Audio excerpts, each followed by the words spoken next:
Welcome to the NNJR Trackside Classroom series. Today, we're going to talk about the most fundamental skill for new drivers, especially if you've never been on the track. But even if you've been on the track before, I hope you pick up some tips here today. We're going to be talking about vision, and in particular, the tips and differences between the way we use our eyes when we're on the street versus how we use our eyes when we're on the track. And if my PowerPoint would show up here we go. Okay, so on-track vision basics and tips. And actually, we're going to go quite a bit beyond the basics, but let's just dive in. So to get started, the normal disclaimer, I'm going to reference Thunderbolt a couple of times here today, but everything in this presentation applies to any track. So here's what we're going to talk about. We're going to start and talk some about where to look. We're going to talk about adapting to track driving from the street, and then we're going to go into how to look and when to look. So where do we want to look? Well, the classic answer is where we want to go, which is, in general, very far ahead, perhaps as much as 20 seconds ahead. So we want the eyes up. In fact, eyes up is a very common saying that you will hear from your instructor if you're a student. And if you're an advanced driver, it's something you should say to yourself on a regular basis. And another part of classic advice says that as we approach the brake zone, we're looking at the turn-in and we're picking up the beginning of braking in our peripheral vision. And then as we get further, as we approach the turn-in, we look at the apex and so on. Now, to do that, we use reference points. And if that's a new term to you, we're going to talk about what those are. But they can be cones, which is okay, but better to have something fixed. So a reminder about basics if you're new to driver ed. So the reference points help us, or they help show us, rather, where the line is and where we want to place the car. So the braking point is the first important reference point, the point where we get off the gas pedal and on the brake pedal. Turn in is where we do just what it says. We're getting ready to turn into the corner. And at our events, there'll always be a cone marking the turn in. Same for the apex. The apex is the inside of the corner. Often there's a curb there, usually, but there'll be a cone there to show you where the apex is, and then the exit or track out of the corner, a third cone. So those three cones, if you will, or reference points, define the line around the track. And as a new driver, learning the line is going to be your first and most important challenge. And once you learn that line, you can work on refining other techniques. But these are the basics, and if you've driven before, you probably know this, but you also know that just because the cones are there doesn't mean it's a piece of cake to drive the proper line lap after lap on a consistent basis. So to take that a step further, we can't have too many reference points. The classic ones are the ones I just talked about: the beginning of braking, turn in, apex, track out. But they're affected by, and you should take advantage of, things that things like elevation. Maybe there's a color change on the surface. Maybe it goes from one type of surface, like some tracks will go from concrete to asphalt and so on. And any other unique feature, helps you have a visual fix that doesn't move. And those are what we really want. And we want to write them on our track map. as you see in the example here, we want to write our reference points on, because it may be that you look at a cone or a point on the track that you're using as a reference, and to you, you're turning, when your shoulder is there. Somebody else may use a different reference point because they may look at it as, oh, the nose of the car is there. So don't automatically assume that just because the cone is there, it's in exactly the right place for you. It may not be.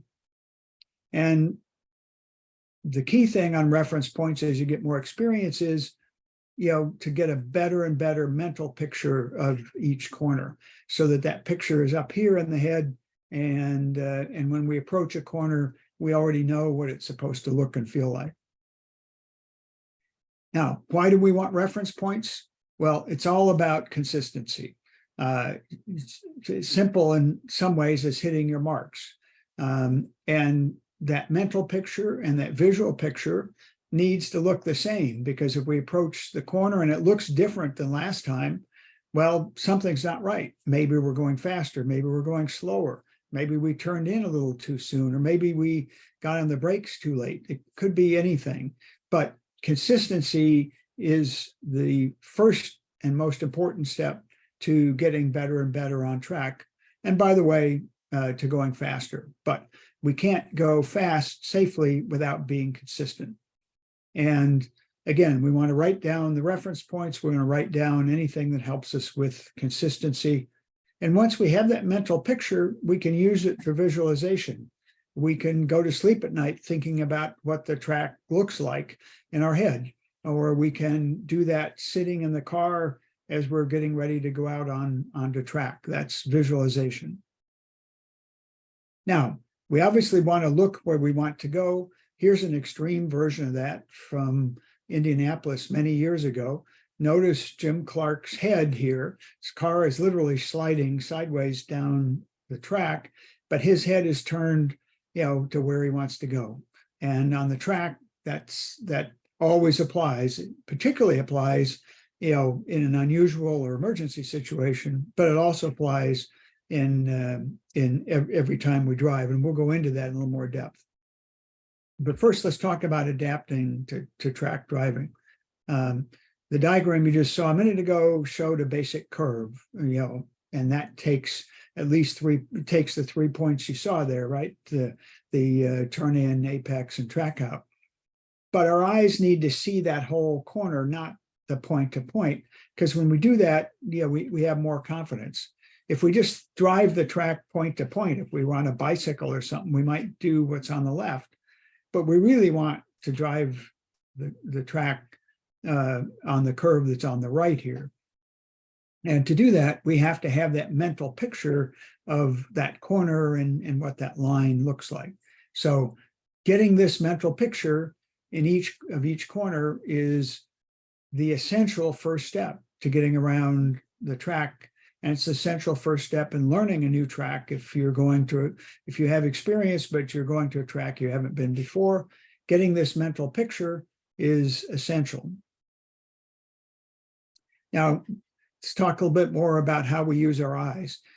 We want to focus ahead where we want to go, as I said a moment ago, and we want to use our peripheral vision when we get closer to the reference points. The example I had before, if we're going down the straightaway and we're approaching the brake zone, then our focus is going to be on where we want to apply the brakes. But as we get closer, to where we actually want to apply the brakes, our focus needs to move to the turn in, and our peripheral vision is going to pick up the point where we actually want to get on the brakes. The same is true as we go through the corner. As we approach the turn in, our focus is on the apex, and our peripheral vision is going to pick up the turn in point, and so on. Now, we're using a depth perception, so good vision and so on is really important, and good eyesight's obviously important. I guess I should have started with that. But the other thing about your peripheral vision is we're going to use it to pick up mirrors, to pick up, things going around us. And if we can't become aware of all of those situations, we're not going to be safe. So track awareness is really important. Now, mirrors, I mentioned those. Let's dive into those because it's, as a new driver on track, if you haven't been on before, you'll be surprised about the learning curve associated with traffic, cars in front of you, cars behind you. And mirrors are obviously one of the ways, the only way really that we know about cars behind us. And the point is, we never want to be surprised by a car in the mirror. And if we glance at the mirrors every few seconds, we won't be. But, and that requires scanning. And the rearview mirror is essential for cars that are back some ways, and for judging, are they getting closer or are they further away? And also, if they're behind us exiting a corner into a passing zone, then we know about it's time to give a pass signal. However, side mirrors are really important as well, particularly when we're in close quarters. So I'm going to talk about how to adjust the side mirrors here in a minute, but the key thing is to start in the proper seating position, which your instructor will help you with. But side mirrors are often not adjusted properly, and so here is how to adjust your left mirror and right mirror so that you don't have a blind spot. And this is something I strongly recommend you do with all of your street vehicles and with your track car. And it basically involves pushing the mirror much further out than you probably have it currently. So that the way we do that is we put our head against the driver's window, push the mirror out, and until we can just barely see the left rear corner of the car. Do the same thing on the right side by leaning our head underneath the rear view mirror. And when we do that, we, instead of having this situation, which is how most people have their mirrors, unfortunately, meaning there's a big blind spot, behind. Instead, there's little or no blind spot. It's much, much smaller if there is one. And in many cases, if not most cases, in my experience, you can see a car alongside until they're abreast of the driver. And so if we adjust the mirrors this way, you're going to be much more comfortable on the highway and especially and importantly on the track. Now let's talk more about vision. There are several aspects. We started talking about peripheral a minute ago, but now I want to come back and zoom in on our focus, the look where we want to go part, sometimes called central vision. And think of that as your high definition vision of where your main focus and your main attention is. And as we said before, you're going to pick things up to your side and surrounding you with the peripheral vision. Now, a glance or a scan is, taking that central vision, but for a shorter period of time to just look briefly at something. And of course, there's the mental picture of a corner that we talked about a moment ago. Now, here's how all that comes together. And this is a very important slide that many, many people have found extremely useful, in terms of thinking about how to use their eyes when they're on track. And by the way, even on the street. So here we see we're approaching a right-hand corner. So we see the mental picture, the orange line showing us, where we want to be. We've got that picture in our head, but our focus, our high definition vision, which by the way is quite small, it's a very small part of our overall vision, is on the apex. We are not at the turn-in yet because we're going to pick that up out of our peripheral vision, but we are approaching the turn-in. At the same time, however, we've glanced or scanned further ahead up to track out, and to make sure there's nothing in the way and that everything up there looks like it should. And by the way, we would have also glanced at the mirrors just before we got into the braking zone so that we had some idea who's behind us. But going into the corner on a driver red, we don't have to worry about who's behind us because we own the corner. So at this point, our vision is, again, central focus on the apex. The peripheral vision is going to pick up the turn-in point, and we've glanced ahead so we know everything's safe ahead of us. So that's a lot about vision. So when do we want to look? Well, let's dive into that a little bit. The things we want to look at that other than the line are flag stations, mirrors, and so on. So flag stations, no excuse for missing a flag, yet it happens all the time. So why do drivers miss flags? Again, there's no excuse, but here's some of the things that cause drivers to miss flags. If you're inexperienced, often a driver will not be doing enough scanning of their mirrors, not enough glances, if you will, and will simply miss a flag station in the sense that they didn't even look at it. So they really do need to get in the habit of glancing in that case. It could be that a driver has an incomplete mental picture, meaning their mental picture has maybe the line around the course, but also doesn't include where each flag station is, so that they have this mental picture of, okay, I've glanced at the flag station and I know everything's okay. And it's easy enough to, assume everything's okay when in fact it may not be. Now, all drivers, experienced and inexperienced, can also miss flags for other reasons. One could just be tunnel vision. Somebody's too fixated on chasing a car in front, or maybe a lap time. The incomplete mental picture applies to experienced drivers. And the other thing is, drivers can get in a rut and just forget the basics. And that's unfortunately, happens as well. So flag stations are really important. So let's use turn one at Thunderbolt. I'm sorry, the flag station one, which is on the front straight, as an example. And of course, the flag stations here, I apologize for the poor quality image, but obviously when we're right in front of it like this, it's easy. But at the same time, we're starting to look at turn one down here, and it would be possible to drive by this and not see the flag, or holding out a flag. Now, I would hope everyone, even a beginning student, would pretty much pick this flag station up, if nothing else, out of their peripheral vision. And so it should be pretty easy. However, we can also see that flag station from a lot further away.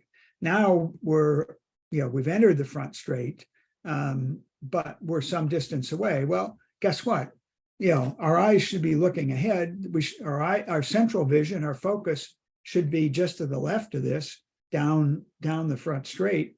It doesn't take much of a glance at all to glance, and if this flag station were really holding a yellow flag or any other color flag,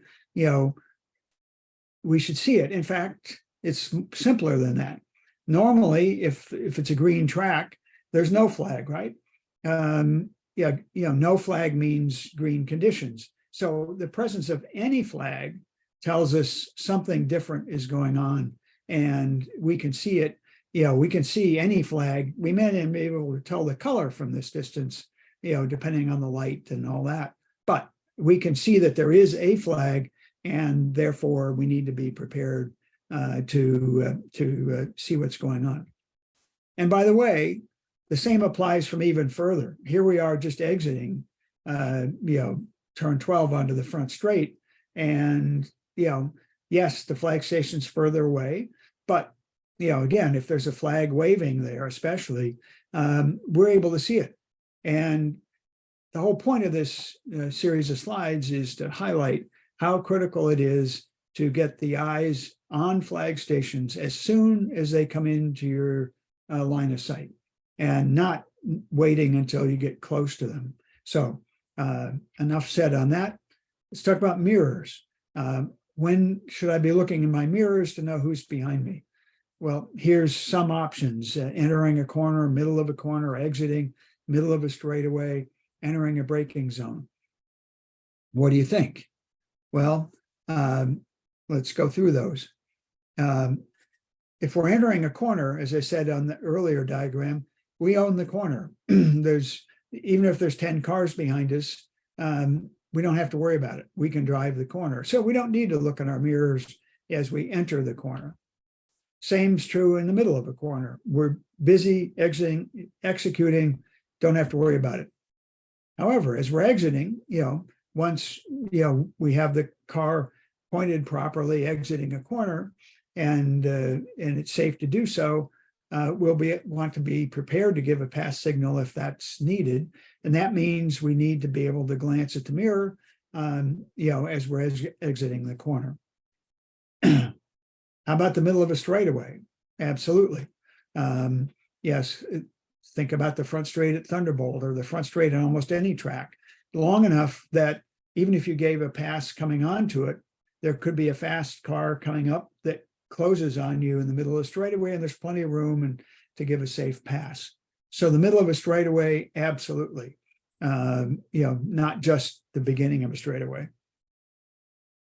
And most importantly, as you get more experience, this is going to be hard if you're a brand new student, but as you get more experience, even as you're entering a braking zone, just as you're getting on the brakes or just before, give a glance in the rearview mirror, and that's going to tell you, how many cars are back there. Maybe there's 2.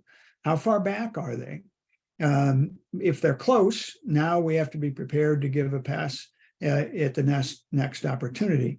If they're quite a ways back, then we can relax a bit.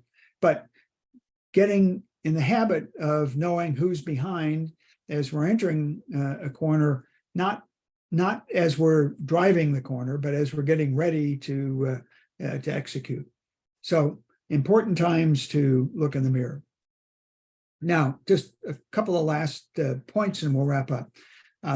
There are things that can cause your vision to not work as well as it should. And we talked about some of this a minute ago, but you can get in a rut or you can lose focus. Rut is less common with new drivers, but losing focus can happen. It can happen, so that can cause us to not pick up things. Pressure can be an issue. If you're new to this sport, you can feel the adrenaline, you can even feel pressured, even though we try not to make it that way. Or perhaps you're just tired, and that can really contribute to making mistakes. Or you're distracted. If there's something going on in your life with your family or whatever, that's not a time to be on the track. We want 100% focus, 100% attention as we're on the track. So, summary of the vision advice here. Look far ahead. Look where you want to go. Adjust those side mirrors. Write down as many reference points as you can to help improve your consistency. And as we adapt to track driving, our eyes have to get used to faster speeds. And that is just a normal thing. Don't be surprised if the first few times you're on track, everything seems like it's happening too fast. That's normal. And a big part of looking ahead is to streamline that process and make things slow down. And last, use and think about what I said about focus, glance, and then our peripheral and our mental vision. And if we think in those terms and apply those terms as we're on the track, we'll be more successful. I hope you found this useful. And I look forward to seeing you at the track very, very soon.